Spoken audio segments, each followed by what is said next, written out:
In Bethany, Connecticut, there's a used bookstore called Whitlock's Book Barn. Shopping at Whitlock's is an experience with the slanted floors, patterned rugs, classical music, and the vintage cash register. And with boxes of ephemera, racks of postcards, and books sorted by category, you'll never know what you'll find. It's an old-fashioned store for book lovers who enjoy browsing to discover hidden gems. When you walk into the store, it may feel like taking a step back in time, but in the 21st century, it's the internet that keeps the experience of Whitlock's Book Barn alive. I try to ask everybody who's new. I don't get all of them, but I try when I figure out that someone's first timer, how they heard about us. And there's two main ways. They either say, oh, a friend told me, or they say, we Googled used bookstores in Connecticut and you came up.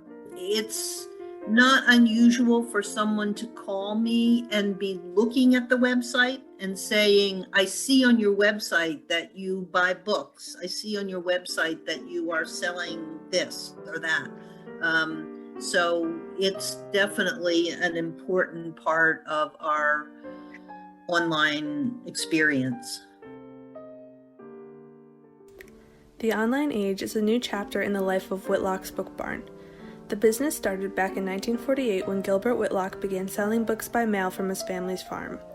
The business grew quickly, and he started running it from the turkey barn. In 1952, Gilbert's brother Everett joined him in the book business. They expanded into the neighboring sheep barn and opened for in-person shopping. Through the 50s and 60s, the sheep barn housed the cheaper books and was open 24/7. There was never an employee at the store. It was just a cigar box and a sign asking customers to leave their money for their books in the box. After a few robberies, they added a lid to the box, but that did not solve all their problems. So in the early 70s, they cut back hours and hired some staff. From then on, the book barn didn't change much. It stayed the same until the brothers had passed away, Everett in 2003 and Gilbert in 2004. The bookstore went up for sale, and the future of the barn was uncertain. Many Connecticut book lovers were worried they would lose the beloved store. Luckily, that didn't happen, and in 2005, lawyer Norm Pattis and his wife purchased the book barn. Norm decided it was time to modernize Whitlock's a little bit by adding a computer. In 2008, Whitlock's began selling books on Amazon and eBay to increase revenue. Online sales now account for around 30% of the book barn's income. The book barn has around 50,000 books in store, but not all of them are able to be sold online. Books are only listed if they can be priced over $10 while still being the cheapest option online. They have found that listing books under $10 is not worth the time and money spent on packaging and shipping. Even books that aren't put on the internet have to be priced by comparing it to what can be found online. Customers can easily search prices while in the store, and if the Whitlock's book is too expensive, they will just buy it somewhere else. Well, I can tell you that I saw this in action the other day. We had a bunch of records up front. They were, rock and roll, like the Stones and the Beatles.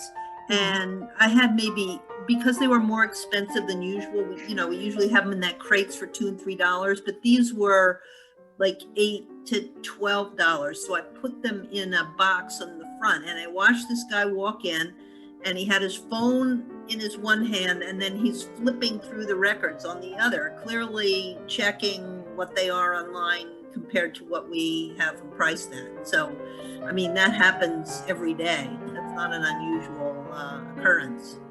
Yeah. People usually do that with books. I see them standing with their phone. That if we aren't cheaper than what they can buy it online, they won't buy it in the store. Also, what's important about it being around for such a long time is that I love it when people come in and say, I came here as a child, my grandfather brought me, and you used to have candies hanging over there on the corner, and it's another generation is now coming in to enjoy the barn. And I think that's part of the legacy.